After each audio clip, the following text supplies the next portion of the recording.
Pretty well.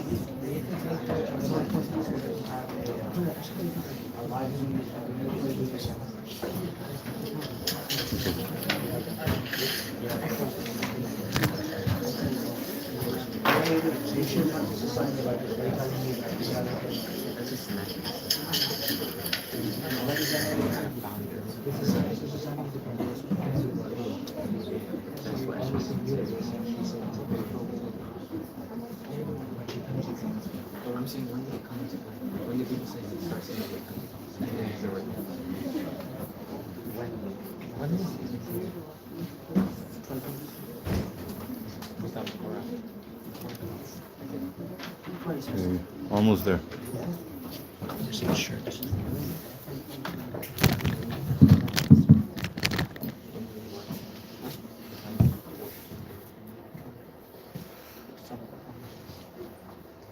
Uploading his thing. I have a pointer. This is this. Okay.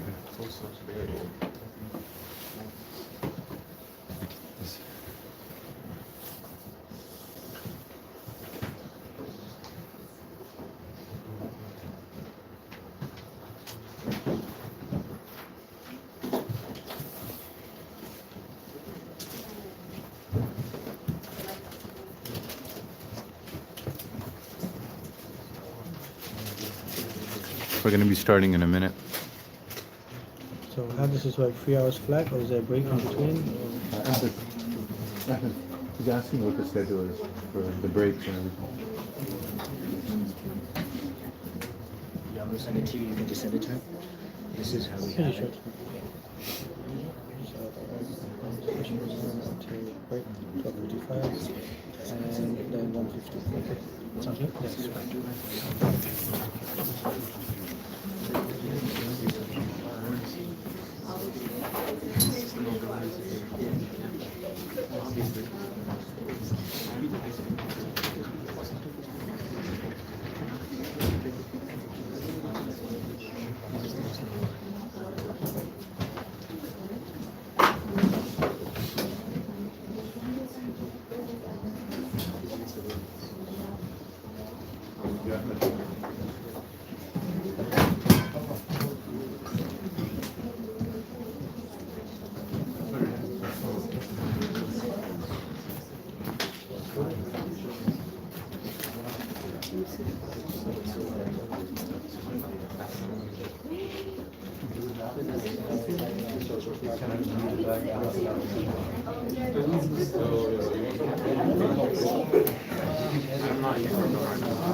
Yes.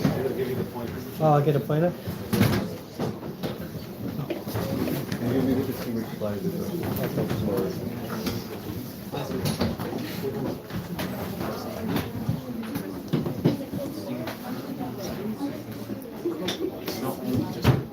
Sitting there. You said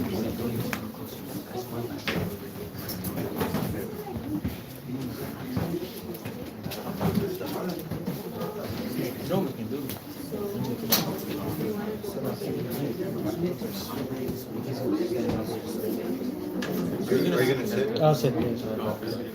You sit on the computer. Like an animated button. Which one? The one you sent me? Yeah. Just make sure it works first.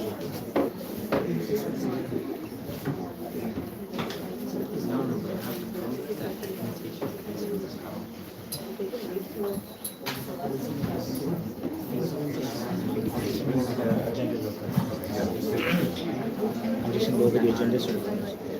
Assalamu alaikum wa rahmatullahi wa barakatuh.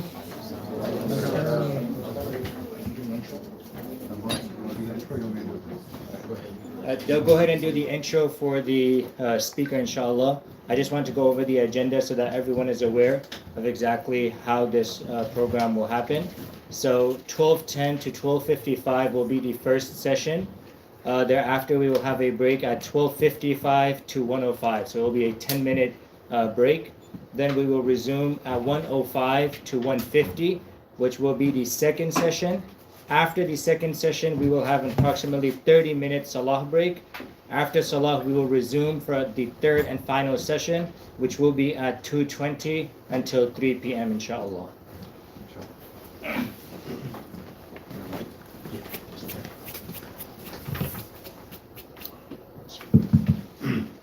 Assalamu alaikum wa rahmatullahi wa barakatuh.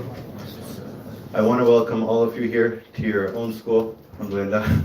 And inshallah we'll be having Dr. Yakoob speak on Ottoman history. Now when I went to school, I went to Parkview High School, and I remember learning about, in world history, learning about the Ottomans, learning about the Abbasids, the Umayyads. But I never knew that these all are Islamic empires. Right? I had learned about Sirah, stories of Sahaba, but I didn't have any knowledge about Islamic history. So I thought that these are all disjoint empires, and I didn't even realize that they had something to do with with each other. So when we study Islamic history and we realize that all of these different empires that existed in the past, they're all actually part of our own history. Right? And what makes something our history? It's not the fact that if I'm from India, it's Indian history. If I'm from Turkey, it's Turkish history. No. But as a Muslim, all of these Islamic empires, they're part of our history and they shape our identity. Right? So we have to learn about them so that they actually shape our identity, and so that, because history is actually what gives us, it's what unites us. If if an Indian narrative is fed to me, I'm going to believe that, okay, Indians are my people, right? If a nation state narrative is fed to me, I'm going to believe that nation state, those are my people. And so we have to learn Islamic history so that we understand that my identity is based on Islam. So Dr. Yakoob was kind enough to come all the way from Turkey. He's actually based in Turkey. He's from the UK. And honor us with his presence. And he's an expert in the field of Islamic and Ottoman history, and he has written for publications like Middle East Eye and TRT World. And also I'm not sure if any of you guys have listened to the Thinking Muslim podcast or 5 Pillars. Anyone know 5 Pillars, Thinking Muslim podcast? 1, 2, 3, okay, and 4. So Dr. Yakoob has been on those as well. And so, mashallah, he's a very esteemed guest, and we'll be having a 3-hour intensive with the breaks, as Mufti Ahmed mentioned. So, inshallah, we request everybody to pay attention and take your notes, and more importantly, just take it in, inshallah. And without any further ado, I'll hand it over to Dr. Yakoob. Okay, thank you very much. Okay, assalamu alaikum. All right, so as you are told, I'm from England, so you might find my accent a little bit strange. You'll get used to it after a while. I find your accent quite strange. So when, for example, Harry Potter is what we say, Harry Potter is what you say. It always used to confuse me the way you used to speak, but we'll get used to it, inshallah. All right, so just a show of hands out of curiosity. Some of you looking at my laptop, yes, I'm a giant child, I watch anime. But anime is really interesting because one of the things I noticed about Japanese society, so I lived in Japan, I'm going to Japan, and one of the things I noticed is that the Japanese take a real interest in their history. So if any of you have seen One Piece, the animation, what's interesting is that the Wano arc, which is the arc that happened quite recently, was an attempt to try to present the history of Japanese culture and tradition within the anime form. What was intriguing about that for me was that in Japanese society, there was an understanding of the historical past and trying to find a way of continuing the memory of that historical past to the next generation. And Japan is not the only society that does that. Even in America, we do that. So for anyone who knows The Mandalorian, the TV show Mandalorian is about the exile of Jews from Babylon to try to create the state of Israel. So it's really intriguing when we see these TV shows that popular culture has a particular way of trying to maintain a memory of a historical past, right? So for me, what's interesting is, I've said this before, as a Muslim growing up in the United Kingdom, in England, I felt a sense of dislocation. in England, as a Muslim, it's very difficult for me to subscribe to British history. I mean, we did history in England, Queen and Country, two great wars, the Victorians, the Tudors, but I'm Muslim, I didn't care. The only things that did make sense to me in English society was football, which you call soccer here, and popular culture, and music, and fish and chips, and whatever makes you happy, right? But there's that dislocation in regards to the country that I lived in. To some degree, I couldn't identify with many of the historical sort of like markers of what it meant to be English. Now, the other problem I had is my parents are from Pakistan. And when I went to Pakistan, I struggled there too. Because I didn't know anything about the tradition, the culture, the history, and so on. So what I started to realize is that not only was I dislocated from the country I was living in, there was a dislocation from my origins and my historical past. And that's a problem for me as a Muslim. Now, when I started doing Ottoman history, one of the things I noticed is I was the only Muslim in class. The class was full of non-Muslims, right? And then that was my master's time. And then 5 years later, when I started my PhD, I was still the only Muslim in town. And then I came on a radio station in England. It was a Bengali radio station. And the guy calls me up and he goes, "Why are you doing the history about the Turks? Why don't you do the history about your own people in Pakistan?" And I said, "What are you talking about? It's Islamic history. This belongs to all of us." And I realized then that Islam's history is so rich, so diverse, so vast, so large, that to be disconnected from 600 years of history is one of the craziest things ever. And I'll give you an example of the transatlantic slave trade. Because a lot of the slaves that were taken from Africa were Muslim. A lot of them. And then what slavery did is it used extreme forms of violence to dislocate those people from their historical past. To the point it now becomes very difficult for somebody who subscribes to being African American to go to Africa and make sense of it. That's a problem. And so here what you see about Ottoman history is 600 years of history is missing in our imagination. And imagination is important. Like this anime on my laptop. Imagination is what gives you the sense of belonging, the sense of feeling, the way to see how do you fit in the future. And one of the concerns I have is young kids who are Muslim, raised in the West, they have a stunted imagination. A lot of my students, you're going to be surprised, or maybe not, they learn Islamic history from Assassin's Creed. And I said, "What? Where did you get that from?" "Assassin's Creed, teacher. I was playing a computer game and I saw such and such, A, B, C." But who made the games? It wasn't Muslims.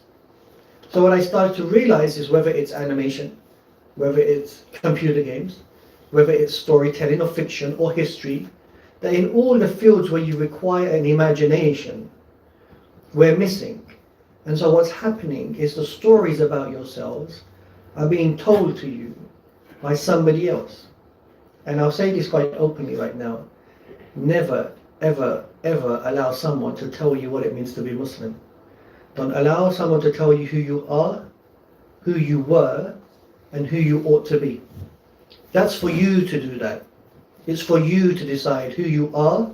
It's for you to remember who you were. And it's for you to aspire to who you ought to be. You're Muslim, alhamdulillah, right? So this is why I got into this. And then it became really interesting and fascinating. So enough of the lecture. I use this pen. So why do we do history, right? And why are people asking these questions? And the main reason is, fundamentally, you need to know about the past so that you can make sense of who you are today. The politics of today will impact the way you look at the past.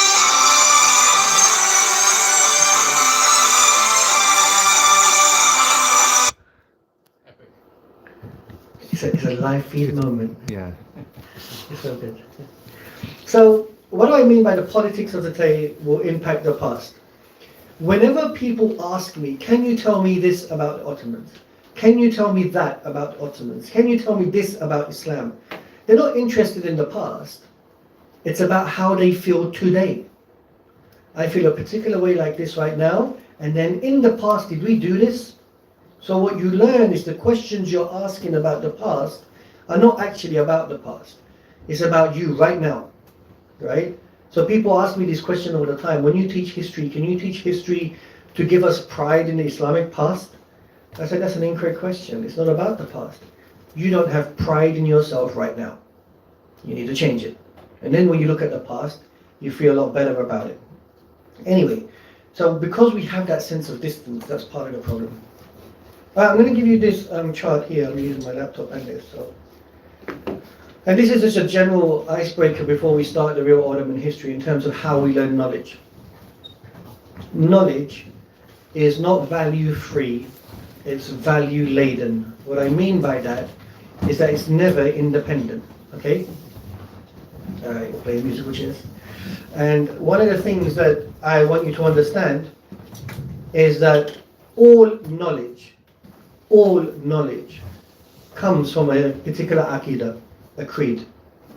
That creed determines what knowledge you have. Okay, this is important to understand this. So when you come from a secular worldview, secularism is a creed. And so then what happens when you come from that secular perspective of understanding yourself, that all the knowledge will be determined and established based on that. So I'll give you an example so you can understand. In my Sirah class, sometimes my students ask regarding the Isra Miraj, is it true that Rasulullah sat on a horse and went from Makkah to Aqsa? Is that true? And why they're saying that is because Richard Dawkins, a scientist, he was speaking to Mehdi Hassan, and he laughed at him and goes, do you honestly believe in a prophet that sat on a horse and jumped his way to Palestine, Aqsa? Really? And Mehdi Hassan said, yes, of course I do. Now, why does Richard Dawkins say that? What he's suggesting is that he's making a rational observation. His rational observation is, I've never seen a horse do that. We don't have any evidences of horses like that. We don't have any archaeological proof of a horse like that. So that's impossible. But the reason why it's impossible for him is because he rejected Allah Ta'ala. He rejected him. When I ask my students, can Allah create a horse that can jump that far? They go, of course, teacher. So what you're seeing is that his aqidah, which rejects Allah, doesn't permit his knowledge to be able to understand this point. His knowledge becomes deficient because of this point. Whereas for us, because we know Allah Ta'ala can do this, that doesn't sound so outrageous. It's for that reason that when Rasulullah came back from the Isra Miraj, that Sayyidina Abu Bakr radiallahu anhu is called as-Siddiq. Because even at that time, people were saying, really? Did he really do that? And people left Islam at that time.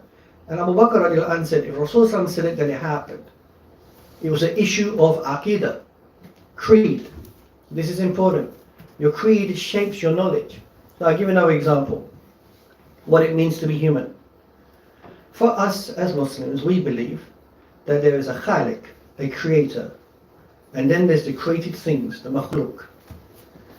For me then, my humanity is dependent on the one that created me. Allah Ta'ala created me. I have to have a relationship, a purpose, worship. I have a soul. I have aql, I have nafs. I have heaven, hellfire. These are all attached to what it means to be human. But if you remove all of those things, you remove Allah Ta'ala, you remove Jannah, you remove your soul, you remove waswasa, you remove Jahannam, then the only thing left in terms of what it means to be human is how you feel. That's it. And then you start to say, I feel like I'm a man trapped in a woman's body. I feel like a cat today. Whatever makes you happy. The reason why there is that difference then in what it means to be human is because it comes from the aqidah itself. One aqidah rejects, and as a result, the knowledge is going to be deficient because the knowledge is dependent on the aqidah that's driving it. And one aqidah is wholesome, and so the knowledge is driven on that. And that knowledge then creates your worldview about life, your deen, right, in this sense. Now we as Muslims, then are having a challenge in the secular world, because we are forced to deal with a secular creed where the knowledge is dependent on that and the worldview is shaped on that, and we are straddling these two spaces. Why am I saying this to you? Because the majority of Islamic history that comes out of Western academia is coming from an aqidah which is not Islamic, the knowledge is not Islamic, so the worldview is not Islamic, right? And this is a problem, because then the way that they look at Muslims in the past and the way that they look at Islam is very different than the way we see it, right? I'll give you one last example before I go to Ottoman history. When I was talking to my teacher in university, I didn't realize, but I said, and then Allah says in the Quran. And he goes, you can't say that. And I said, say what? Because I didn't realize I'd said it. And he said, you need to change what you just said. So I said, what? He said, you said Allah says in the Quran. I said, well, what do I say? He goes, the Quran says. And then I got a bit mad. I said, what do you mean the Quran says? Well, who wrote the book? And he goes, well, we're not going down that direction right now. I said, but if I'm writing a footnote, every footnote has to have the name of the author. So why can't I put the name of the author? He goes, because that's not objective. I said, are you sure? Now here, it wasn't an issue of him being objective or me being objective. What we realized is we had a difference in opinion regarding Aqidah. And I said to him, by you telling me that Allah is not the author of the Quran, you took my relationship with the book away from me. That's a problem. And academia does that a lot. We don't realize it, but it strips us away of this language, of this way of looking at knowledge, to the point that when we're reading these history books, we can't identify them as Muslims. We start to look at them from the perspective of non-Muslims. So this is my problem. So this is why I'm doing this, right? In this sense. All right, we're okay so far? We're surviving? All right, good. They're not, because I see some helicopters. Helicopters. So there you go. If you ever get tired or you're feeling a bit drowsy, I don't mind if you just walk out, get a bit of fresh air and come back in, all right? So don't worry about that. We're in a small room, there's a lot of people, there's very little oxygen. All right, Bismillah. So, this is, before we go to the Ottomans, you have to look at the Seljuk period. So, for those of you who don't know, the Seljuk dynasty is the dynasty that predates the Ottoman Empire. So what I noticed is not only did we have a deficiency in terms of Ottoman history, we had a deficiency in Seljuk history. And I realized this very quickly, that when I teach about Imam Ghazali, rahimahullah, that when I ask my students, and who was the ruler that he was teaching under, they forget it was the Seljuks, right? And the Seljuk state was a Turkic state that expanded into this region here and had this type of influence. And this is a very different world. And you can see that the Seljuks are the first Muslim dynasty that are penetrating into what you would call mainland Anatolia, which is today's Turkey. It says the Byzantine Empire there, but technically the word is the Eastern Roman Empire, but they use the word Byzantine here, but I will just let you know that. And it is the Seljuks, predominantly, who bring about the revival of Sunni Islam, another phase of Sunni introduction, right, in this sense. And what's unique about the Seljuks is while the rulership are Turkic, the administration is Persianate. Okay, so Nizam al-Mulk, who comes from the Ghaznavid background, is of a Persianate extraction, but the rulership is Turkic. Now what people don't realize, sometimes in Turkey they ask me this question. They say, how comes the Ottomans have Islamic names, like Abdulaziz, Abdul Hamid, Abdul Majid, but the Seljuks have Turkish names? When they came before them, I said, actually the Seljuks had Muslim names. So Al-Arslan, for example, his name was Muhammad. Al-Arslan is just a title. It means the great warrior, right? The great lion, in many ways. So why I'm showing you this is because before the Ottomans begin, the Seljuks and the Muslim world as a civilization have already put Islam there. Islam exists. Islam is in the society. So even though when the Seljuk state collapses, another state replaces it, because the civilization is still there, right? And that's important to understand that. In terms of Western civilization, even though Britain and France collapsed as an empire, America took over, right? There's a continuation in this sense. This period we're in right now, the nation-state period, is a very unique moment in history, because that taking over hasn't happened. We've become a little bit stagnant, static, right? Okay.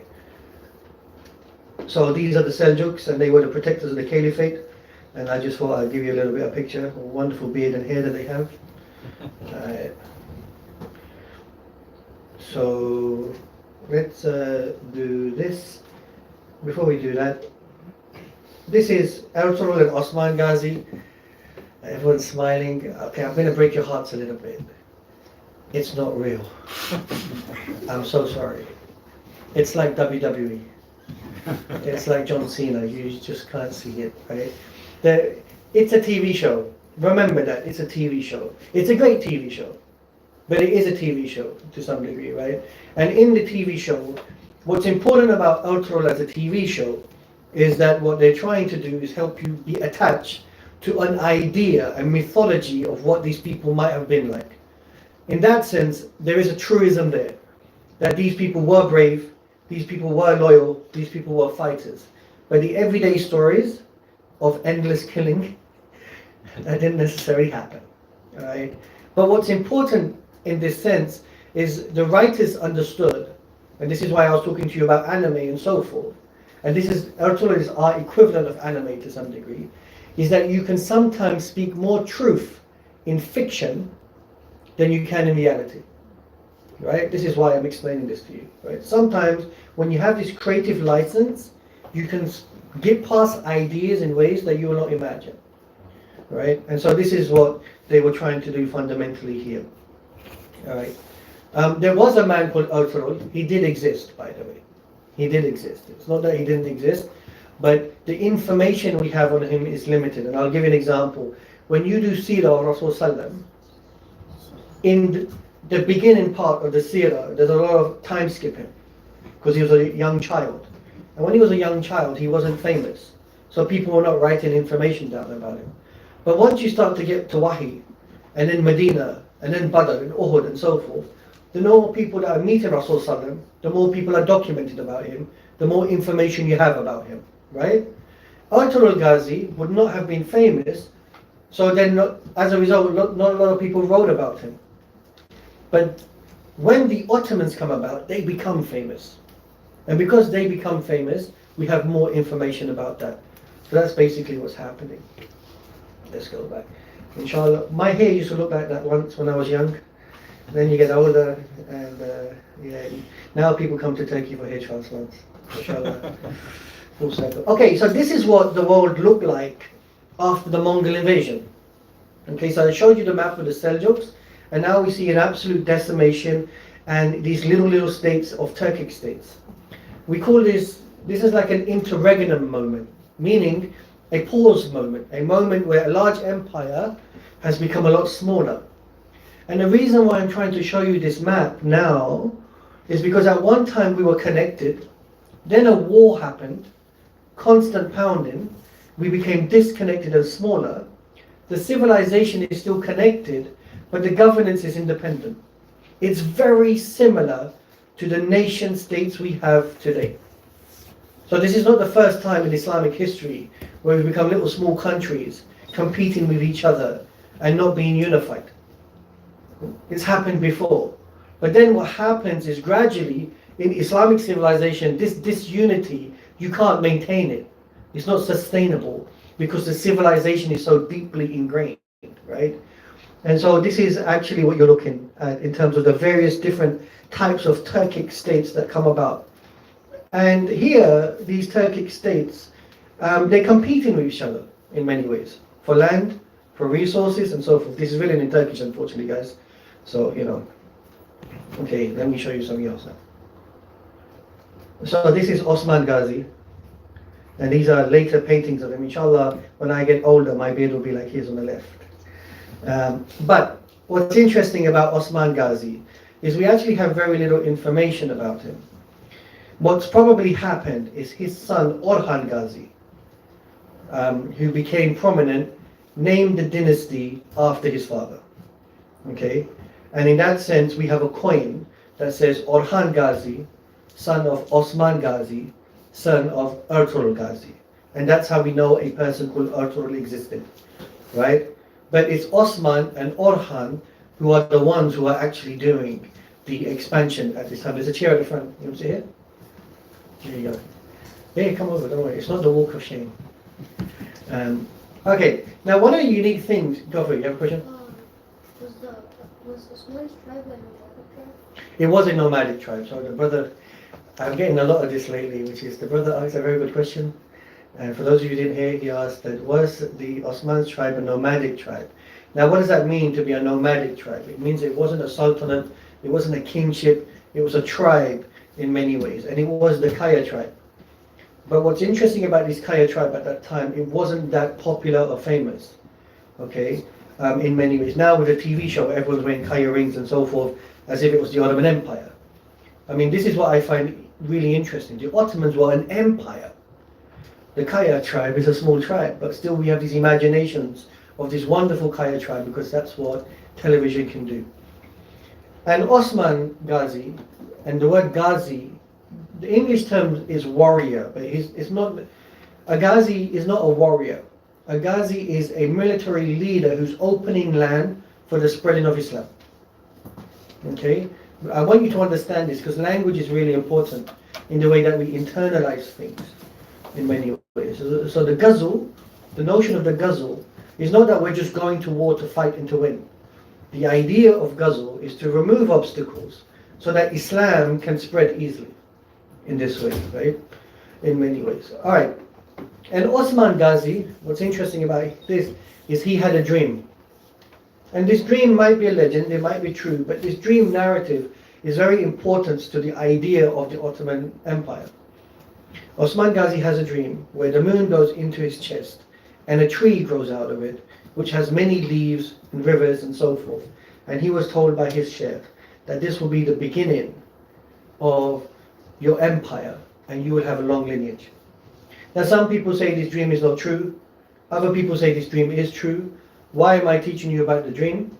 Because while in Western academia they can't prove it, but in the Islamic tradition, dreams are important. And so as a result of that, I still teach my students this. You can decide yourselves whether you want to believe it or not, but I'm still going to give you this information, right? In this sense. And now, so if we go, so the tree, the dream of the tree would have looked something like that. Okay, it's called the Oriental plane or cedar tree. So that's why now when you go to Turkey, they're very respectful about these types of trees. He's from Turkey, so he says, I know this tree. Yeah. There you go. Okay, so now the Ottomans emerge, and this is what it starts to look like. Okay, things are changing. And one of the interesting things about the Ottoman Empire is, as you can see, is the Ottomans are probably the furthest Western Turkish beylik, meaning a beylik is not an empire at the moment. A beylik is like a principality. It's a small state. If you look at all the other Turkic states, they're landlocked amongst each other. But the Ottomans are the closest to what it says the Byzantine Empire. And so the advantage the Ottomans have is while the Muslim states are not going to be fighting each other, the Ottomans can keep going west. So it gave them a particular geographical advantage. And I'll show you a map so that you can see it. This is what the Ottoman state looked like. Okay, so the red bit, the dark red bit, is when Osman Ghazi is in charge. And then the lighter red bit, and then later Bursa. So if we see here, Bursa, for those of you who are on the, sorry guys, is going to become the first capital city of the Ottoman Empire. And why that becomes important is because Bursa is a key city for the Eastern Roman Empire, right? The Eastern Roman Empire. And what it does is it indicates to the Byzantines, the Eastern Roman Empire, that the Muslims are expanding now into their space. And so there's a contestation between the two in many ways. Okay, so I want you to see this. So this is now Orhan Ghazi. So one of the interesting things about Orhan Ghazi is you can see he's in charge from 1324 to 1362. That's a long time. That's a long time. Now, the reason why I'm explaining this to you is because people think that the sultans are just falling 1, 2, 3. They're fighting every day. They're not. They're in power for these long stretches. Okay? And one of the interesting things that Orhan Ghazi does is Bursa becomes the first capital city. The Byzantines are defeated for the first time. And then he starts to build madrasas and waqfs. Now, why am I telling you this?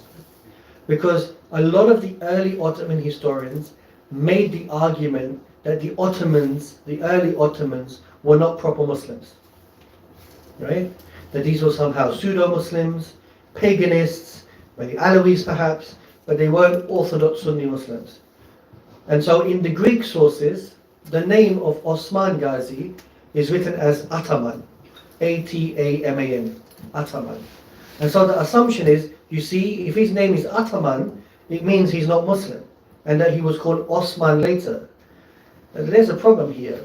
Why? Because in Orhan Ghazi's time, he's already building madrasas. And if he's building madrasas, it means there's an ulama class, and that means they have an awareness of Islam. So how can it be that Orhan Ghazi is Muslim, but his father Osman Ghazi wasn't? Right? And this is why when the people made the TV show Ottoman Ghazi, they wanted to show that actually this Islamic lineage is a continuation in many ways. And so the first mosque in the Ottoman Empire, the madrasa in the Ottoman Empire, is in Iznik. And in the mosque, it's subscribed that this mosque was built by Orhan Ghazi, son of Osman Ghazi. Right? So you can start to see.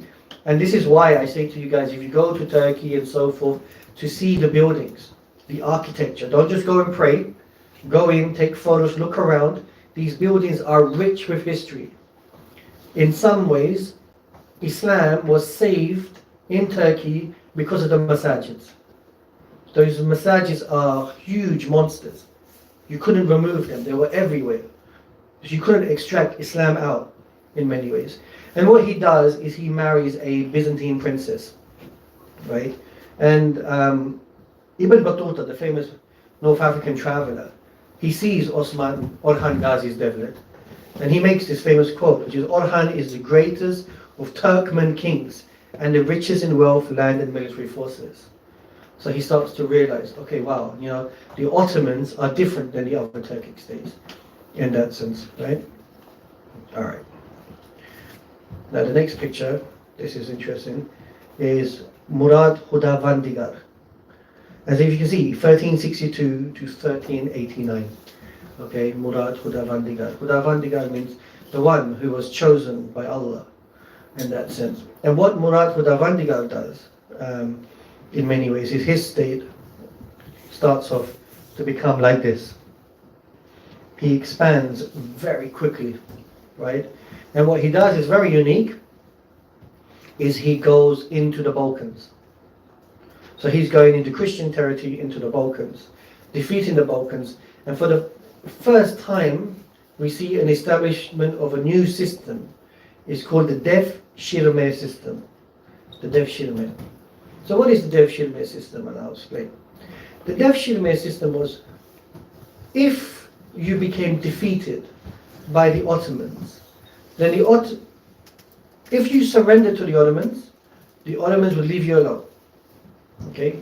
But if you were defeated by the Ottomans said that we will take one child from every 40 households to be part of the Ottoman army. And then we would educate them, give them a stipend, and they can send that money back. And that sounds strange for us today, that the Ottomans were, people think the Ottomans were stealing babies from others' hands. That's not what they were doing. The community itself was deciding, okay, we're going to send this child. What the Ottomans were trying to do was integrate the defeated people into the ruling system. Right? Military conscription is very complicated. I had a friend who was in the American army, and he converted when he was in the American army. But he told me an interesting story about his time in the American army. He said, when I broke my arm, they put a cast on my arm, right? And then the doctor told me to leave it on for 6 weeks. And when I started to feel better, I cut the cast open and I threw it away. And I was punished on 3 accounts. 1, for disobeying an officer, 2 for destroying American property, and 3 for destroying American property. Number 1, the officer was the doctor. Number 2 was the caste. Number 3 was himself. When he joined the armed forces, he had now become a property of the United States of America, and they could send him out to fight whenever they saw fit. In that sense, you start to realize the military conscription, you don't have much freedom here when you're asked to go to fight. So what the Ottomans did is they said, look, all right, the system before this, just so that you understand, is that when nations defeated every nation, they just took everything. Men, women, children, there was no choice. Everybody goes. This is ours now. We have won. Your house, your money, your women, your children is ours. The Ottomans said, we're not going to do it like that. The Ottomans said, when we defeat a group of people, we're not going to antagonize the elites. If we antagonize the elites, they will be against us. So we will build our houses and villages away from them. We will not force them to become Muslim. This is why many of the Balkans, large populations are not Muslim. And that we would take 1 child from every 40 households to be part of the administration. And that child, subhanAllah, could become Grand Vizier, could become a military general, and sometimes even marry the daughter of the Sultan. So it's a very unique type of system. For that time, it was the most humane system that existed in comparison to. Today, you might find it strange. But at that time, it was a very unique system. And so what it did is it integrated the defeated peoples with the ruling class by putting the children of the defeated peoples into a conscription service of elite schooling. It's very unique in that sense. Now, I'm not saying that every mother was happy that they were losing their child. Of course, there would have been complaints and problems and so forth. It's not perfect. But the Ottomans were very clear that they didn't want to put boots on the ground. Because when you put boots on the ground, it feels like an occupation. So instead, they created a relationship with these people, reducing the taxation, not making it difficult for them, so that they can understand that we are better than the people that came before. Okay, this is what the Devshirme system is, and those soldiers were known as the Janissaries, and in Turkish, Yeniçeri, meaning new order. Okay, new soldiers, in that sense. And this is what the Ottomans were doing. So, Murat Hudavandigar, do you guys have any questions? Yes, go for it, sir. When did the Blue Mosque come in? The Blue Mosque came around a lot longer later, in the 16, so in the 17th century, in about 1605 or something like that, during the time of Sultan Ahmed I. Okay, so at this time there is no Blue Mosque. Yeah. So are the different Muslim states, are they fighting each other? The different Muslim states, surprisingly, are trying to keep peacetime, but are also competing and contesting with each other, for sure. It's no different than today. You ask yourself, well, why are the UAE doing this and Saudi doing that, doing this to Yemen and so forth? Human beings are always going to have their own personal interests, so it is happening. It's not, strange in that sense. So the man who started the system, he was basically Orhan's successor? He was Orhan's successor, yeah, Murad Hudavandigar. And this really made it very unique. Why? Because it was a system to be able to replenish your soldiers. So you lost soldiers, you were able to create new soldiers. These new soldiers were given fantastic conditions, taken to Islamic school, converted to Islam, then they were part of the Muslim system, then they benefited from the Muslim system, then they thought, well, why were we Christians in the first place? And then they supported that system. And because they were new converts to Islam, they wanted to go more. They said, let's go for it. Let's go keep going forward. So it created a very unique type of military structure where you could replenish your soldiers, and the soldiers were new converts. As a result, they all had more zeal, and you keep moving. So that, in some ways, gave the Ottomans an advantage over all the states before them. This was unprecedented in many ways, and this is why they were able to expand so quickly, right? In this sense. Okay, well then, where do I go? I have a question. Go for it. Oh, sorry. So when was like the Ottoman Empire, like with the Ottomans, like when did they officially like form? So the formulation, you would say, is about 1315, 16, right? Or 1320 is a better number. But what's interesting about the Ottoman Empire, unlike the nation state, The nation state has a beginning period. It has this independent state. This is the moment we began. This is the day that it starts, and then we'll celebrate July the 4th and whatever in every particular nation in that sense. This is a very modern phenomenon.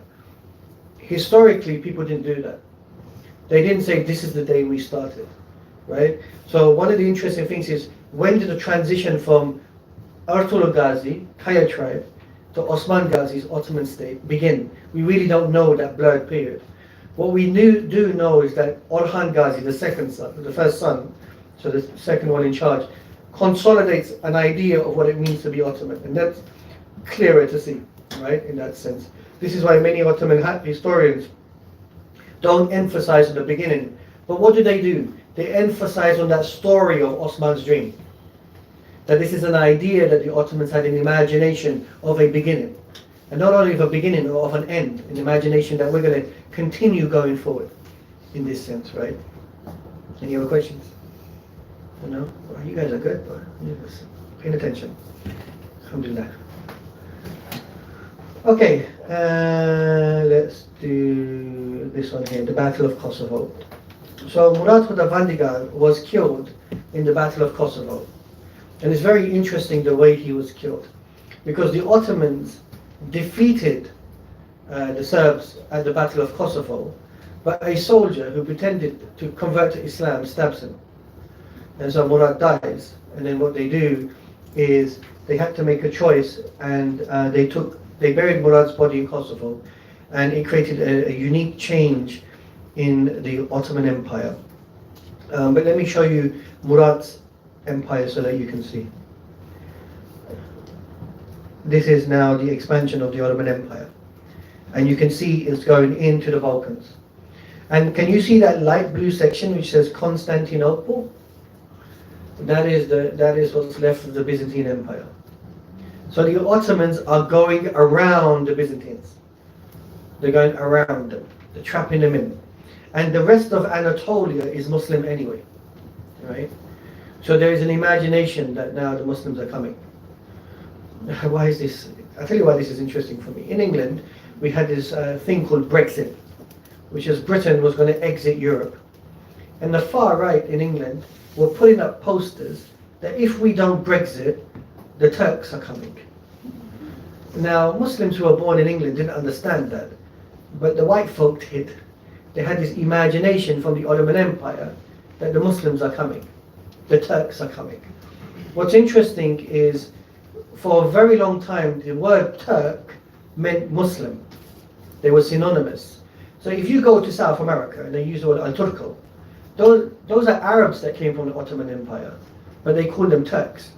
Thomas Jefferson's Quran, when it speaks of Muslim, uses the word Turk, right? For a very long time, the word Turk. When I went to Serbia for the first time, they stopped me and they said, "Where are you from?" I said, "I'm from England." They said, "Where are you really from?" I said, "Oh, I'm from Pakistan." But no, where are you really from? And I got kind of confused. And then he said, "Your religion is Turkish, right? Your religion is Turkish." I said, "Okay, yes, I'm Turkish." And that's the only time in my life I actually said I'm Turkish and I'm proud, which is quite bizarre, because I'm not Turkish. But I understood what they were trying to say. They were trying to say, what is your religion? And of course, this is why Ismet Özel is a Turkish thinker.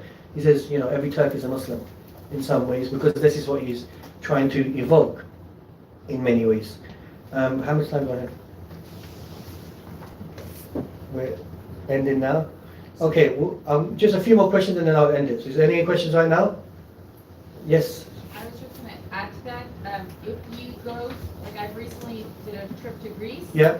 Everybody in Greece who does tours Yeah. around Greece will refer to Muslims as Turks. Yeah, that's right. That's right.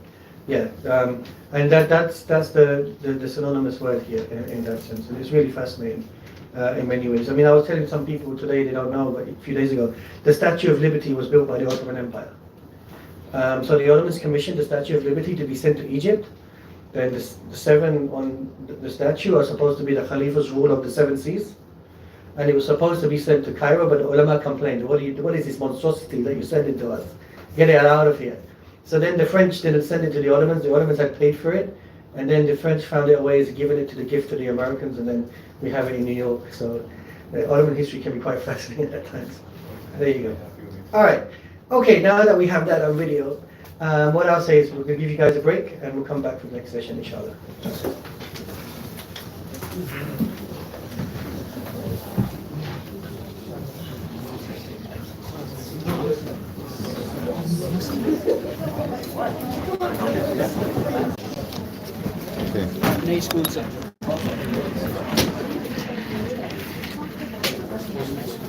Can you make that work again? Yeah.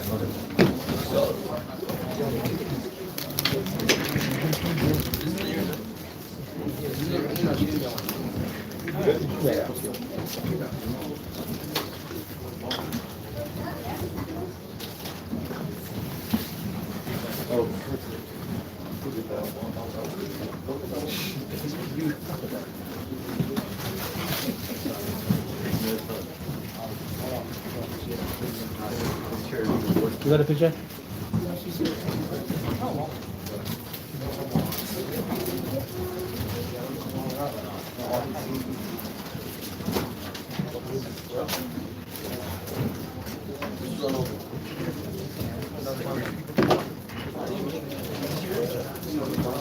Which one are you after? Which slide are you taking a picture of? I'll put it up. Which one is it? Is it okay? So as you guys can see, unfortunately, I can't give you 600 years of history in 3 hours. It's impossible. So we're going to do, as we say in anime world, we're going to do a time skip. Okay? So I'll show you this later, but right now I'm going to talk to you about Fatih.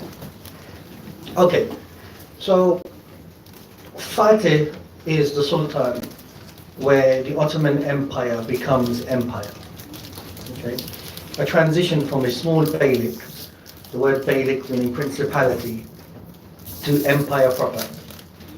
And as I showed you the map before,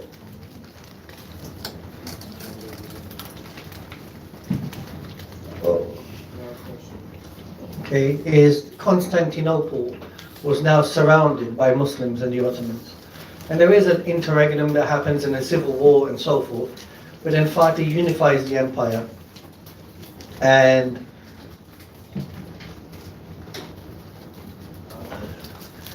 basically now decides that he should go for Constantinople. The unique thing about Fatih's quest for Constantinople is when Fatih came back to power, he was probably the first time he became Sultan, he was 14 years old.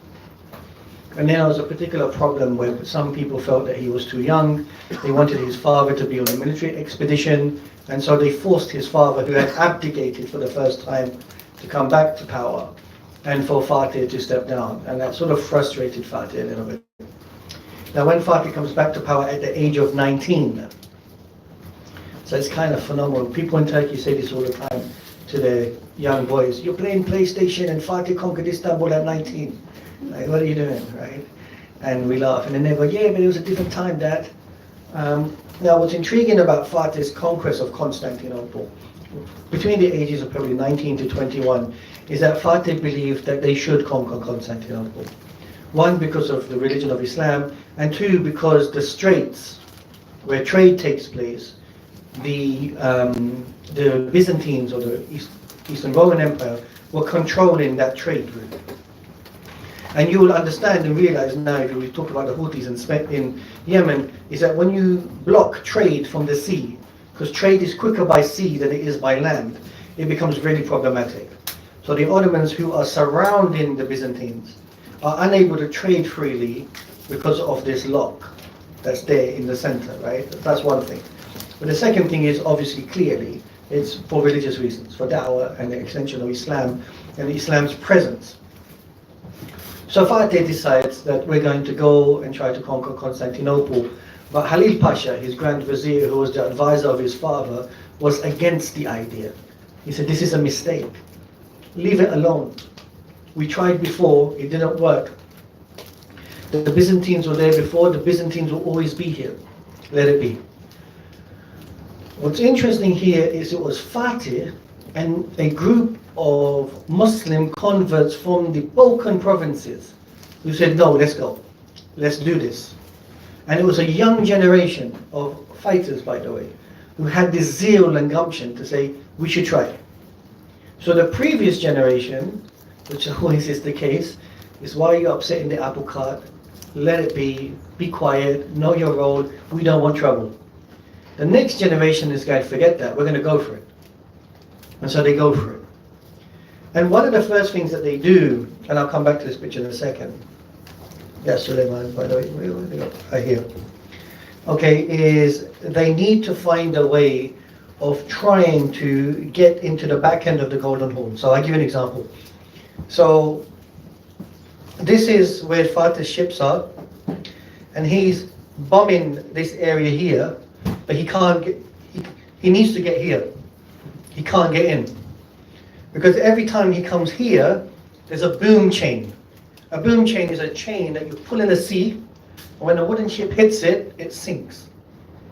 Okay, so Fatih's having trouble trying to get into this area here.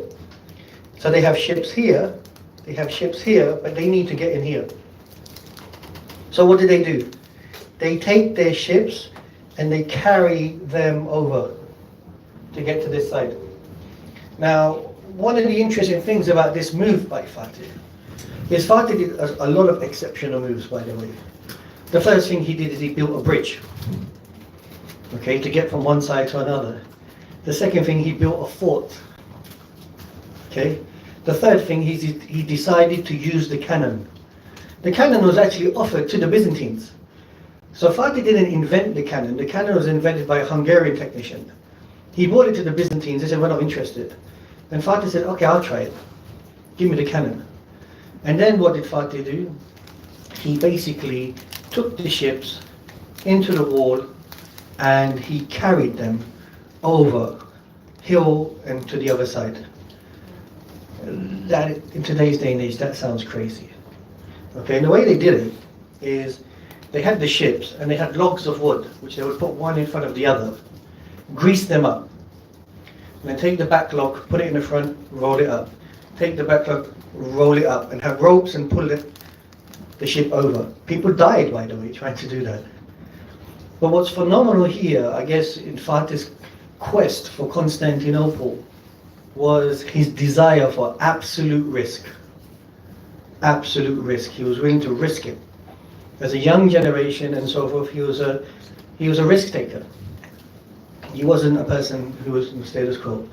And people, when they were first struggling, the reason why they did this, maybe you can say, act of desperation, is because Fatih was losing ships. Ships cost money.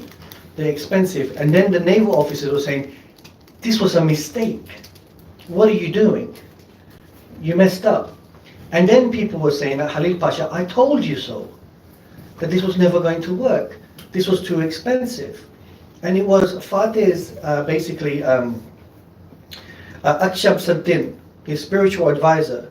He had a dream. And he said, we're going to be victorious, keep going. And he had the dream of Ayyub al-Ansari, being buried in the mainland. And so they continued. And the reason why I'm explaining this to you this way is, to some degree, to be able to do something like that, it's not that just you're an exceptional risk taker, it's that you trust Allah Ta'ala. There's an exceptional amount of trust in Allah, that we're going to do the effort first, and then Allah will give us the results. So they put in the maximum effort to achieve this objective. And the Byzantines were shocked that when they woke up one morning in the middle of the night, that Fatih's ships were on the other side. So imagine they must have thought it was magic. How did it happen? You've got the ships over there. No way you can make it in here. The boom chain is taking the ships down. You wake up in the morning, the ships are over there. Then you tell the people of the boom chain, why didn't you pull the chain? They said there was no ships. What do you mean there were no ships? And how did they get on that side? We don't know. And then you realize it's because they did, they lifted the ships above the hill. What are you talking about? They lifted the ships above the hill. They lifted the ships above the hill and they brought it to the other side. That was phenomenal thinking. And then what happens is Fatih conquers the city, enters the city, and takes Istanbul, and is known from that moment onward as Fatih. Before that, he's Mehmed II. Now, what's interesting about this is, as I showed you, No, is it here? No, back. Is Hagia Sophia became the imperial mosque. Okay, now Hagia Sophia at the time was not just simply a church, it was a basilica. So it's not one of these churches that you have down the road where people go to pray on a Sunday. This is the center of power. The equivalent is the White House. So this is the modern day White House. This is where law is given. This is where the emperor passed law. So any imagination people will have of turning it back to a church, you're still not turning it back to what it was. Because you need that power for this to function. So Fatih had three choices. One, the local Christian population that were defeated could run the church. They couldn't run the church because the power was running the church. So they don't have the money for it.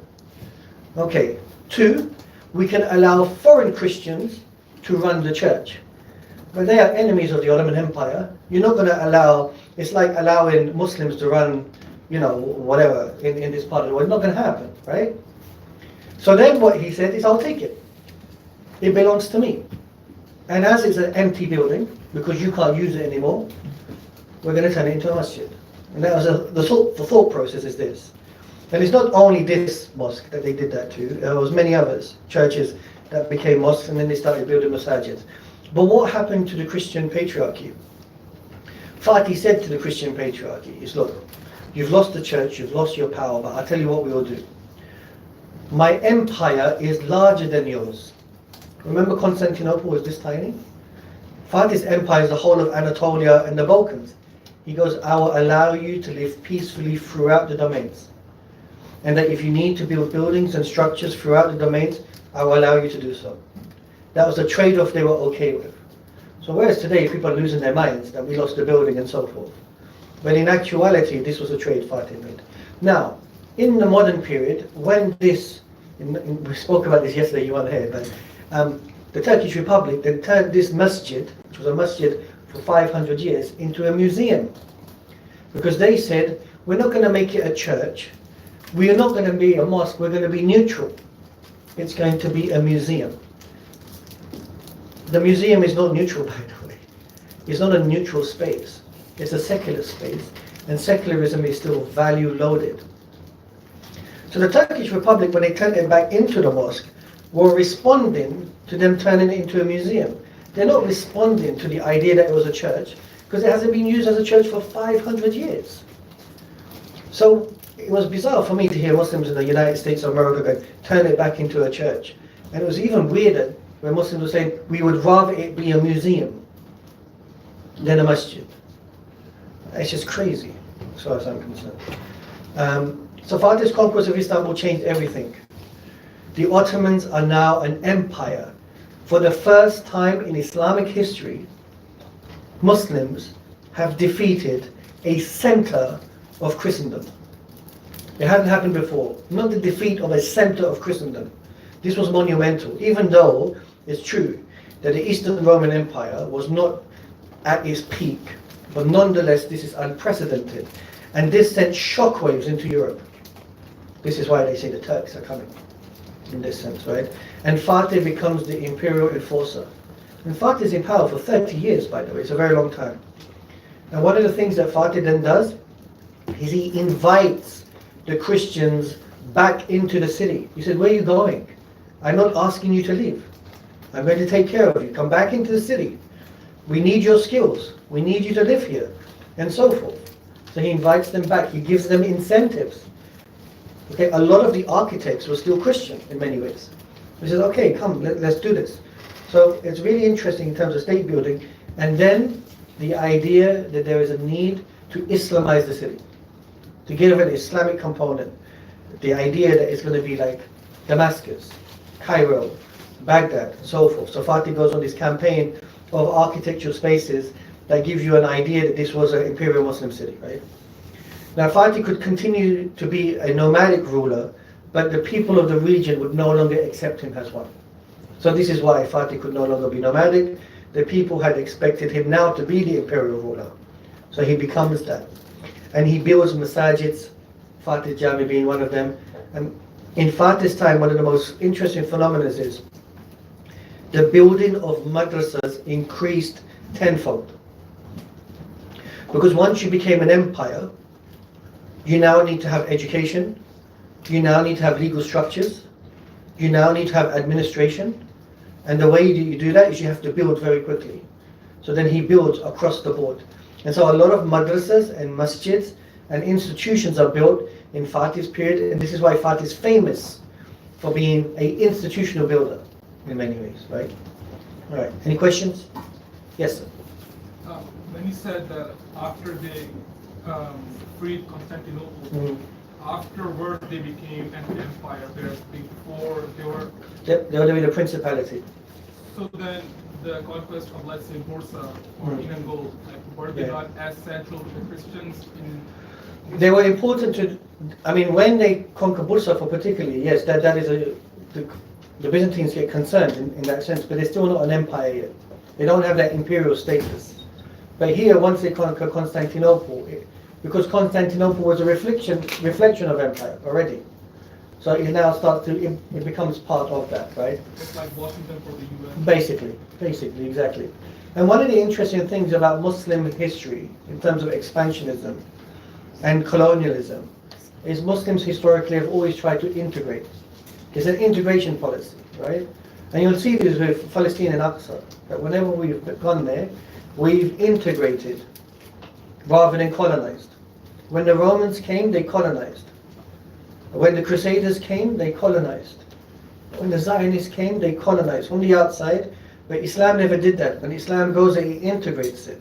You become part of the system. You're one of us in many ways, and this is very interesting. And I say that this comes from the surah in the Quran, وَالتِّينِ وَالزَّيْتُونِ وَطُورِ سِينِينَ وَهَٰذَا الْبَلَدِ الْأَمِينِ. Allah Ta'ala is integrating the lands of the figs and the olives and Mount Sinai into the Balad, which is Amin, which is Makkah. And this is a sort of like example of Muslim conquest. The Muslim conquest is integrationalist, and that we don't force people to become Muslim.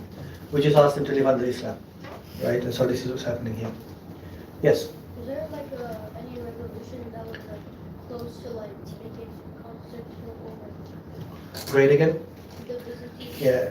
So the question is, for those of you who didn't hear, is that was there a type of revolution that sort of tried to bring Constantinople or the Eastern Roman Empire back? No, it didn't happen.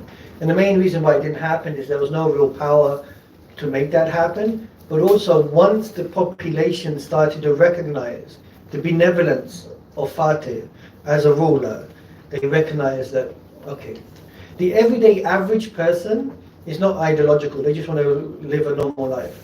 And when the Muslims came and didn't disrupt that and tried to find ways of trying to support that, regular people recognize, okay, that's fine. And I think that tells you something about the Ottoman conquest and the Muslim conquest. The Muslim conquest, like I said, the word ghazw is to remove an obstacle so that Islam can freely penetrate that society, so that people can see Islam. And once they see Islam, they start to understand, you know what, actually Islam ain't that bad. And this is how, in the past, historically, people converted to Islam en masse. Today, we'll put out a table and we'll try to convince one person, or somebody gets married to a Muslim and becomes Muslim or something like that.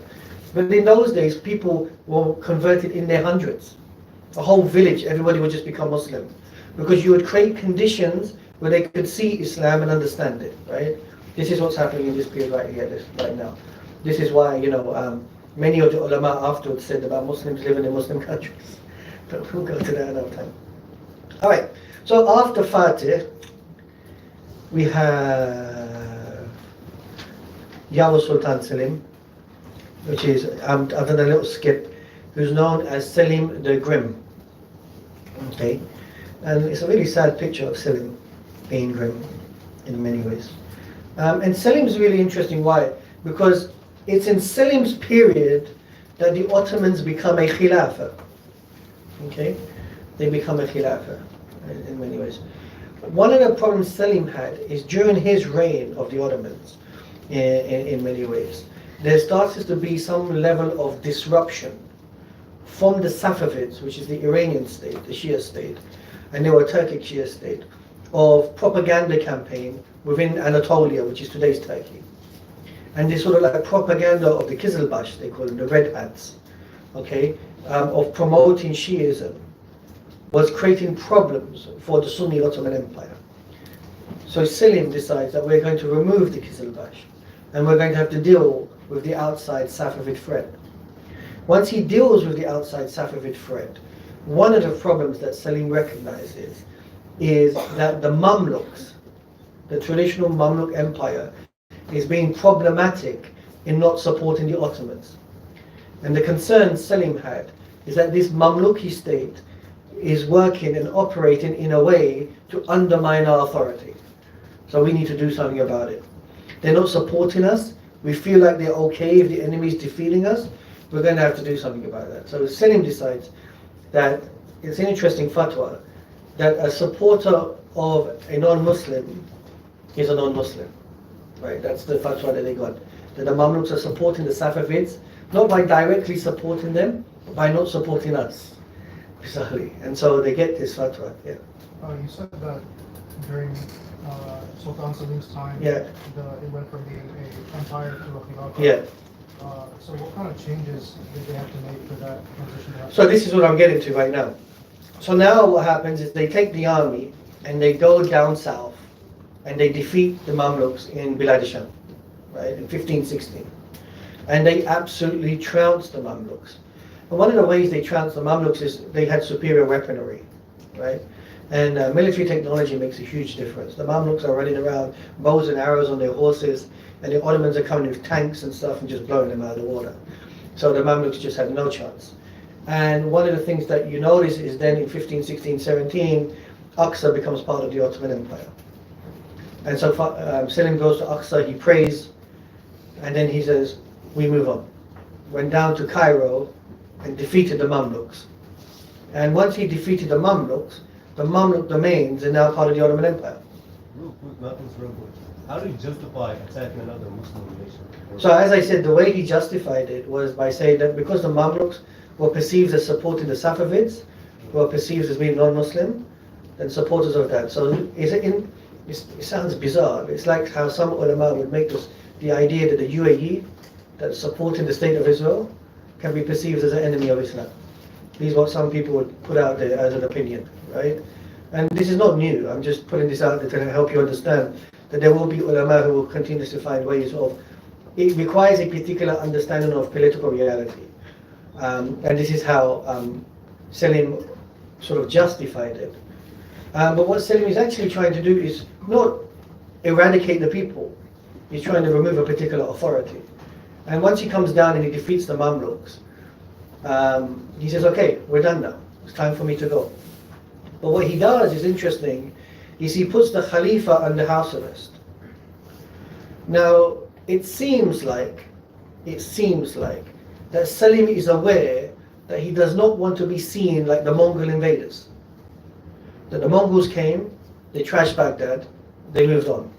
And he does not want to be seen as the person who abolished the Khilafah in Egypt. So he comes, he treats the Khalifa really well and says, but I removed the Mamluks, it's time for you to come to Istanbul. Now there's a legend. The legend is the Khalifa gave bay'ah to Selim. But in Islamic politics, Selim doesn't need the bay'ah of the old Caliph to be recognized.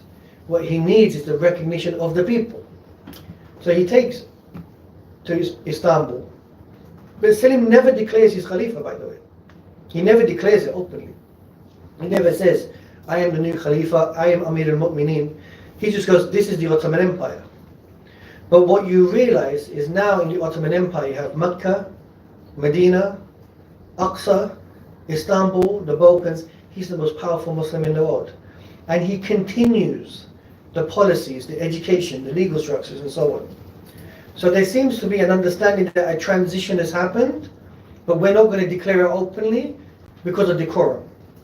And the transition has happened by force, but it's no different than the Abbasid revolution, right, in terms of the Abbasids against the Umayyad. Now what's unique here is Hussein Yilmaz has a book that in Istanbul, the ulama are now writing works and books of what is the Khilafah and the authority and the character of the Khalifa. And what's unique here also is that not only are they trying to tell people what a good Khalifa is, but they're writing it from the perspective of Tasawwuf. which is what some people critique the Ottomans about. But this is very strong in the Ottoman culture, which is different than the Abbasids in many ways. The idea of having a tasawwuf component to the character of the individual who's the leader himself, right? And this is the success of Selim now. And now the Ottomans are by far the most powerful Muslim empire in the world, by far. And by, I would say, default, Selim accepted that he was in charge. There's no way he's going to allow the Khalifa to make decisions for him. He's the guy in charge. It doesn't make sense. And I think everybody understood that, but nobody was saying it out loud in the open. Now, what most Western academics will say is because Selim never called himself a Khalifa, that means the Ottomans were not interested in that question. Well, that's not necessarily true, because Sulaiman al-Qanuni, his son, did call himself a caliph. Not only did he say he was a caliph, he said, I was a Caesar of the Romans. I mean, you know, if I don't have the internet right now, and I'm doing the next session, that if you read the title of which Sulaiman calls himself, it's like a long list of this type of things he's saying. The ruler of the seven seas, the most powerful man in the universe, and blah, blah, blah, blah, blah. You know, and he's making a statement. Now, people say that the Mughals and the Safavids didn't accept Selim as a caliph. It's probably true. Because imagine you're in the Mughal dynasty, and the Abbasids in Egypt have been in power for so long, and the Turks come and take it. They're going to reject it. They say, who gave you the authority to do that? And Selim turns around and basically says, I don't care what you think. What are you going to do? So in that sense, Selim didn't need the recognitions of the Mughals. But you can see why the Mughals, to some degree, may have been upset of the change in the balance of power, the shift that's taking place here right now, and that transition. But when Suleiman comes to power, his son, and this is interesting because in Western academia, he's known as Suleiman the Magnificent. In Islamic literature, he's known as Suleiman al-Qanuni. So there's a different way of looking at him. Whereas in the Western literature, they're saying he's magnificent because he conquered large, or he was ruling over large landmass. For Muslims, that's irrelevant. What's relevant is that he's a lawgiver, that he's implementing law, he's just. Okay, in many ways, Suleiman is not even the one who's making law, it's the ulama. But because he is the Sultan, the title is given to him because he's a representative of everyone else. And in Suleiman's time, they find the tomb, they conquer Baghdad. Okay, and Baghdad now becomes part of the Ottoman Empire, and now all the historical Khilafah is part of the Ottoman domains in many ways, and parts of Yemen as well. Now, in Selim's time, Selim's expedition is really interesting because when he's going down south and he gets to Damascus, he has a dream, and in that dream he finds the tomb of Ibn Arabi. So they say that the tomb of Ibn Arabi is based on the dream that Selim had, right? And if you go to Istanbul, in Selim's tomb, there's a tile that says Sin, Shin, Mim, the letters in Arabic. And this is something that was written in one of the poems or books of Ibn Arabi, and nobody knew what it meant. And then the Ottoman ulama, or some of the Sufi ulama, said Sin means Selim, Shin means Sham, and Mim means Muhyiddin Ibn Arabi. And this is how they justify that. Now, once again, it's up to you whether you want to believe that or not, but I'm giving you that narrative so that you're aware of the legend, at least, in that sense. In the time of Suleiman, they find the tomb of Abu Hanifa. But it's not in dream interpretation. It's the locals by oral tradition are saying this is where Abu Hanifa is buried. And then he builds the tomb. It is true, if you see the two pictures, that these are European imaginations of what the Sultan would look like. And there's a famous legend, apparently, that the Sultan had this huge crown that he was wearing on his head. None of us have seen that crown. We don't know where that crown has gone, or if it's hidden somewhere. Somebody was joking the other day to me that maybe MBS has it in Saudi Arabia and paid a lot of money for it. But the crown doesn't exist technically, but this is the imagination. And images and pictures have an imagination. On the other side, the left-hand side, that giant turban, the chances are is that he did have a giant turban. He didn't wear it every day. It would have been a ceremonial one, right? So that says something also, once again, about the Ottomans, that even though they were seen as sultans, but they were not wearing crowns made from gold, but a turban in many ways, which is part of the tradition, right? Did the Sultan, did the bloodline from like and like the Aussies change from a different bloodline for the Sultan? So can you say that again? Like, did the bloodline change for the Sultan? So if the question is did the bloodline change from the Sultan from Artur Ghazi up until now? The bloodline from the male side did not change. So if bloodline for you is the man and continuation, then there's no change.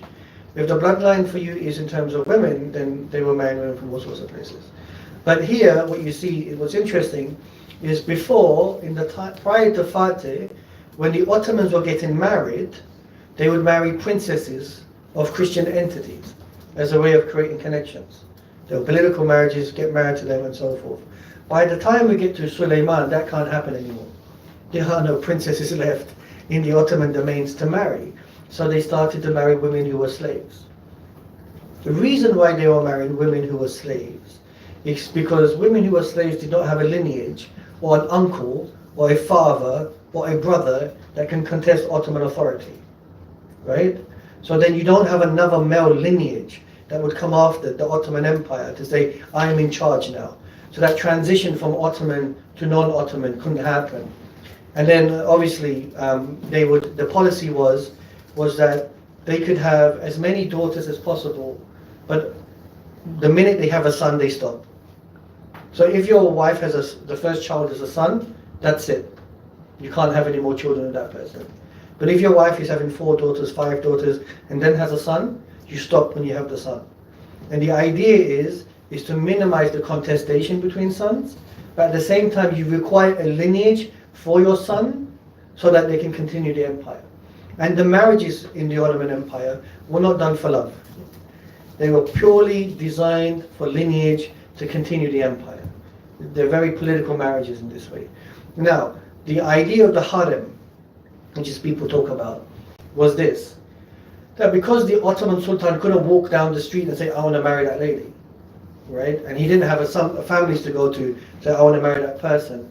What they did is they'll bring women into the empire and train them of how to be a wife of the Sultan. And then the Sultan would choose one of them.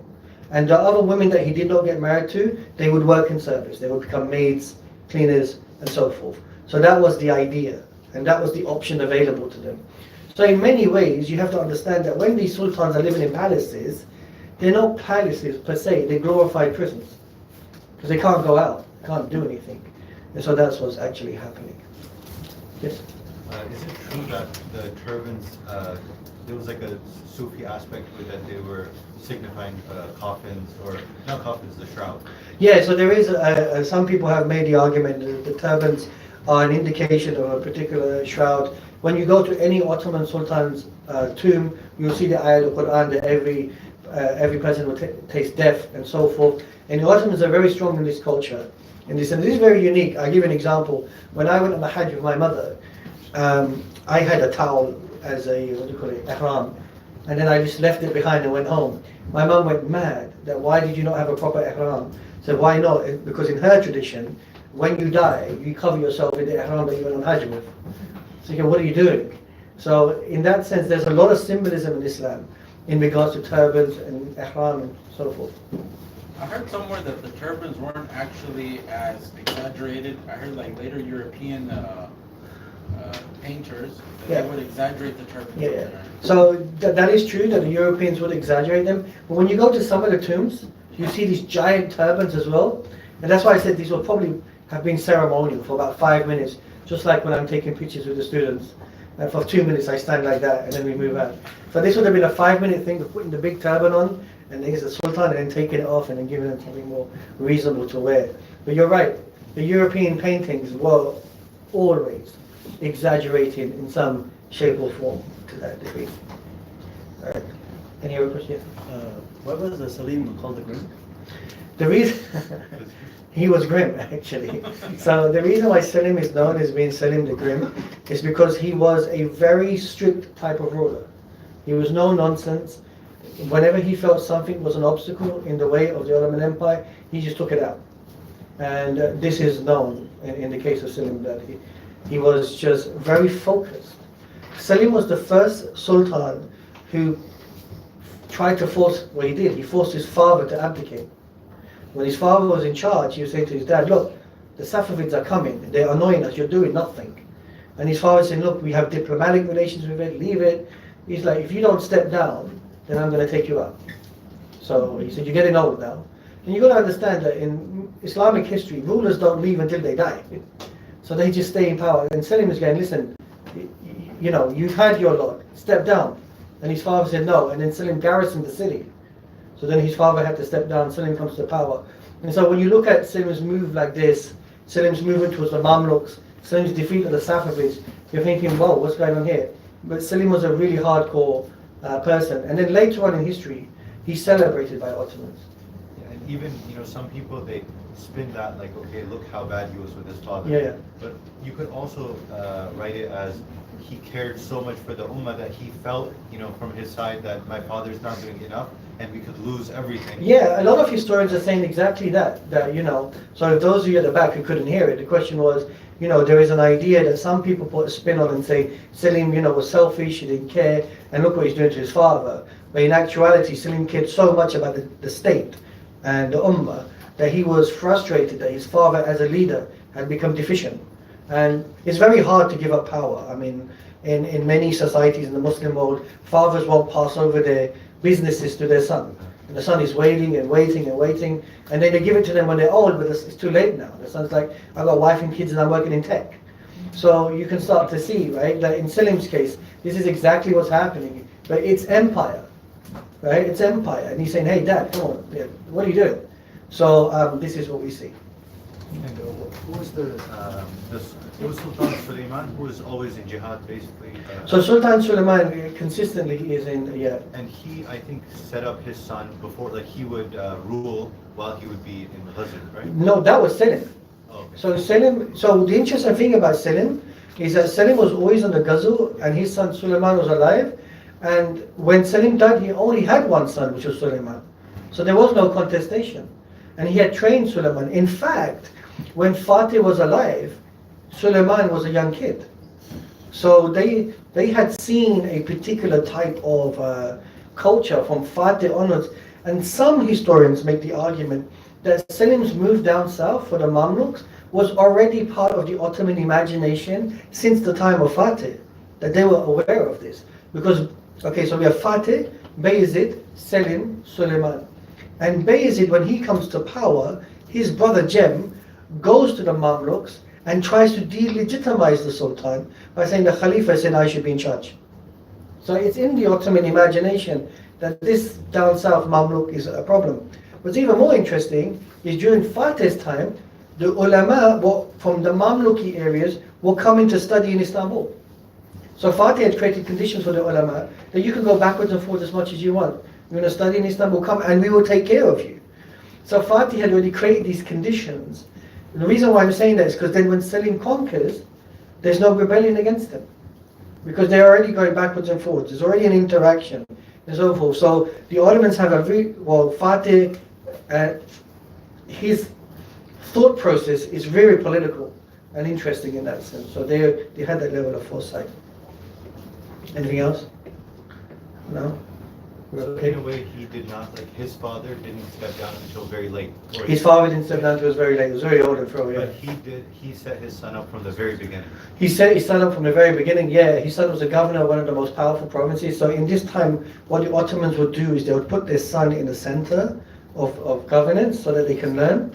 So that when it came time to take over, they would take over. Now, there were moments which we call the fratricide, where if they had more than one son, the idea is that you have more than one son, because imagine if your one son dies, your dynasty's over. So you have more than one son, but only one of them can rule. So you put your sons in various parts of the Ottoman Empire, it sounds strange, with equal distance to Istanbul, right? And then when the Sultan dies, there's a race to who gets to Istanbul first. And the person who makes it to Istanbul first is the strongest from amongst you, and he's in power. Now once he gets in power, he knows that that guy also wants power, We both just race to Istanbul. We need to get this guy out of here. And this is then what happens. And also because they're from different mothers, you have another complexity in the scene. So this sounds very bizarre to our ears right now. But they are very politically driven. It's a very different type of culture coming from the Mongol tradition. And it's a very violent neighborhood, and this is how they are preserving their state apparatus in many ways. So this is why they do that. Any questions? No? We're okay? Yes? No? Now the fatigue is kicking in. It's like, all right. Is there an understanding or a sense of how many of them were killed in this way? In terms of the fratricide, Yeah. there's a lot. So the fratricide is interesting. So the idea of fratricide, which means the killing of the brother, is the idea that the brother rebels against you, so you have a reason to execute them, or the brother is conspiring against you.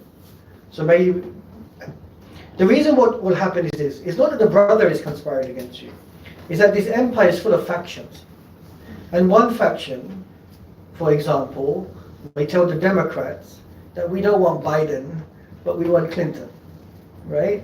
And so these factions are telling one Shehzadeh, one son, we want you to be in power, not that guy in power. So we're going to support you.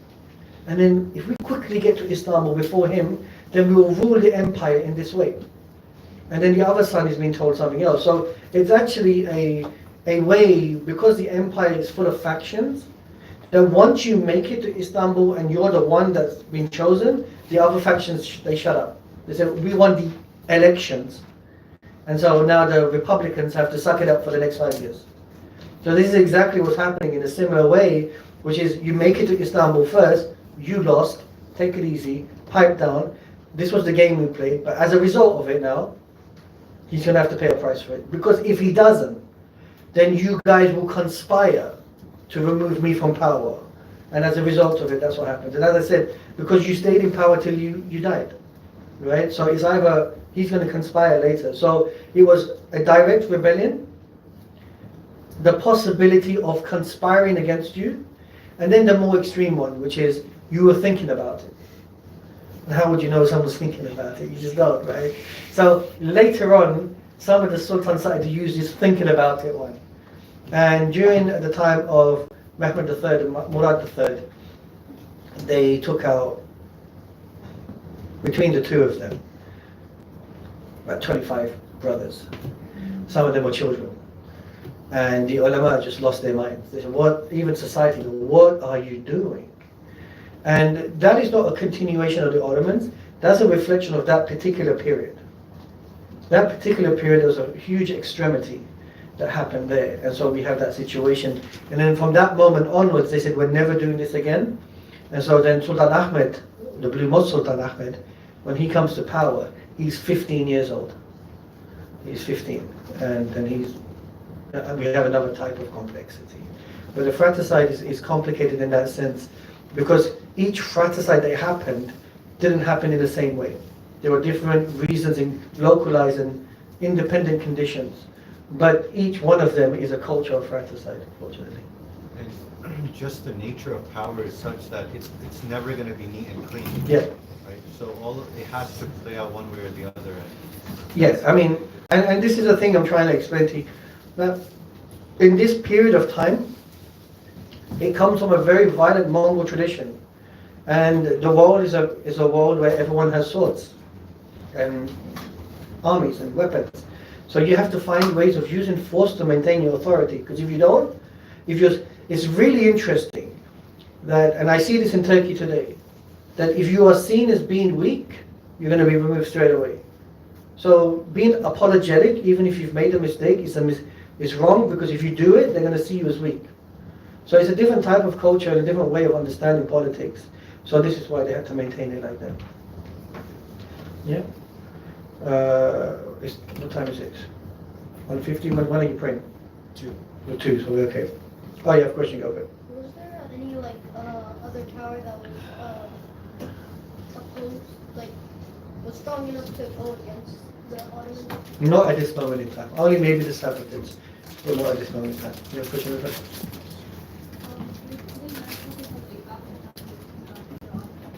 You say that again? Did Suleiman have like a laid back of the evolution of the Ottoman Empire at that time? Can somebody pass down the question like Chinese whisper?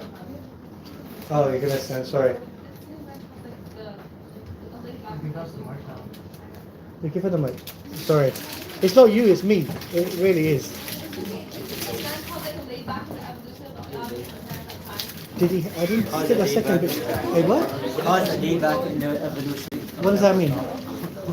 I don't understand the question. Could you say it in a different way? Yeah, like a laid back, like a bird, like a yeah, delay. Slow progress. I think, did he slow progress?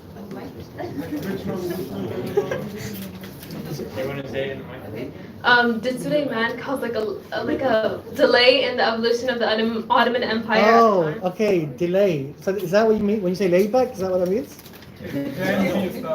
Ah, it's you Americans, man. You're destroying English. Literally. You're killing me. It's not. Okay.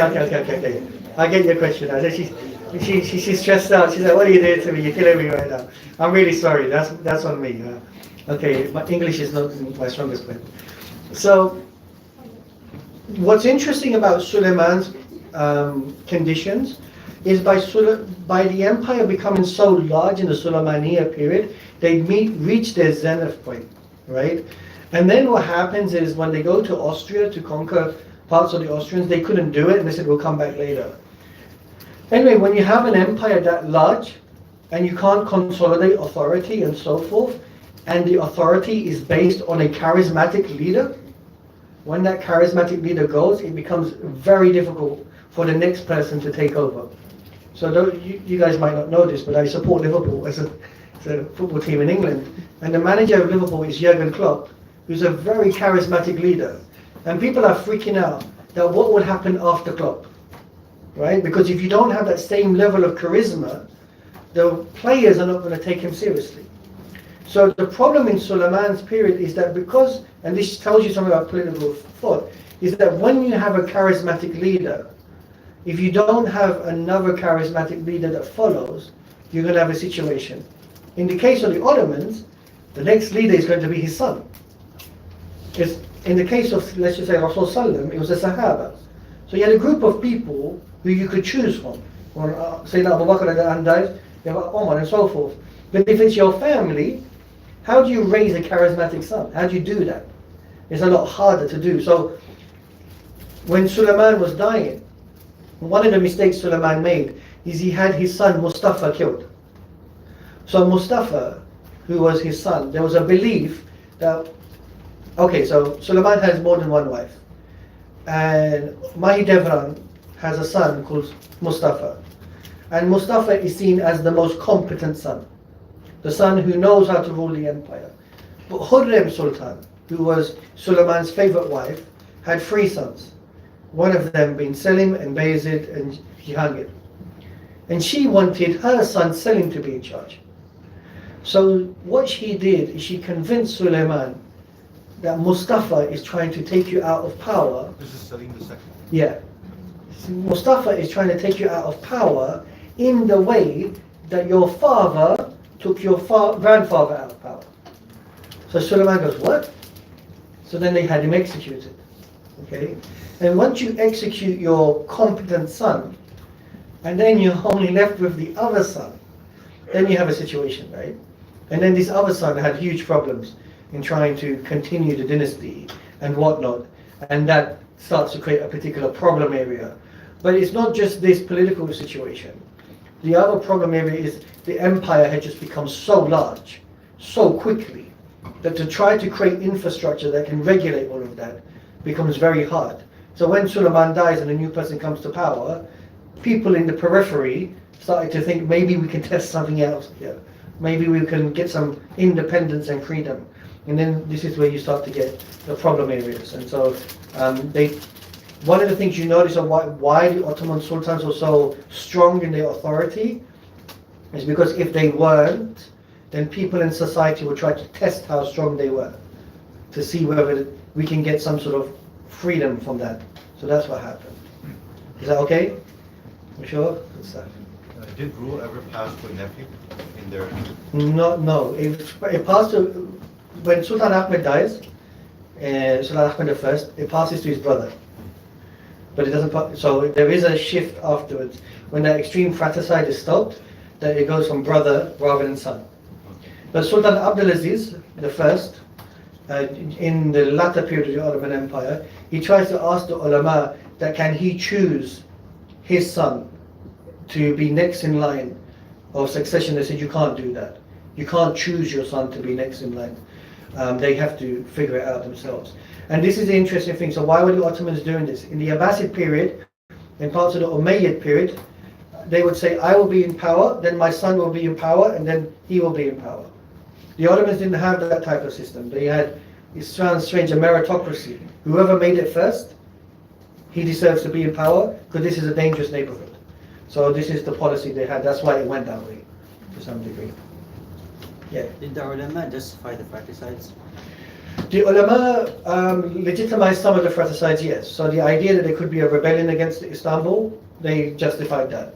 The idea that somebody was conspiring, they would say yes, okay, there's a cause of concern here, and so on. But the extreme fratricide that happened later, the ulama were against that. And they said this is unacceptable, and so forth.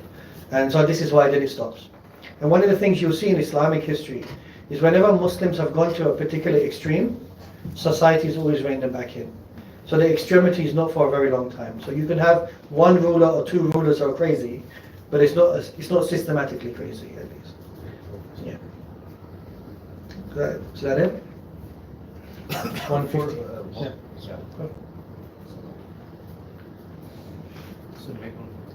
So one quick question. From the Abbasids, Umayyads in Spain, in Arabia, or other empires, what was the neatest version of transfer of rulership? I don't think there was a neat version. There wasn't. And this is an interesting thing, because now when you think of contemporary Islamic thought, some people talk about 2 terms, 1 term, and so forth, because this is the modern contemporary period, right? But in the previous period where it's just, you rule until you die, it's very, and this is not just the Muslim empires, by the way. This is across the globe, around the world.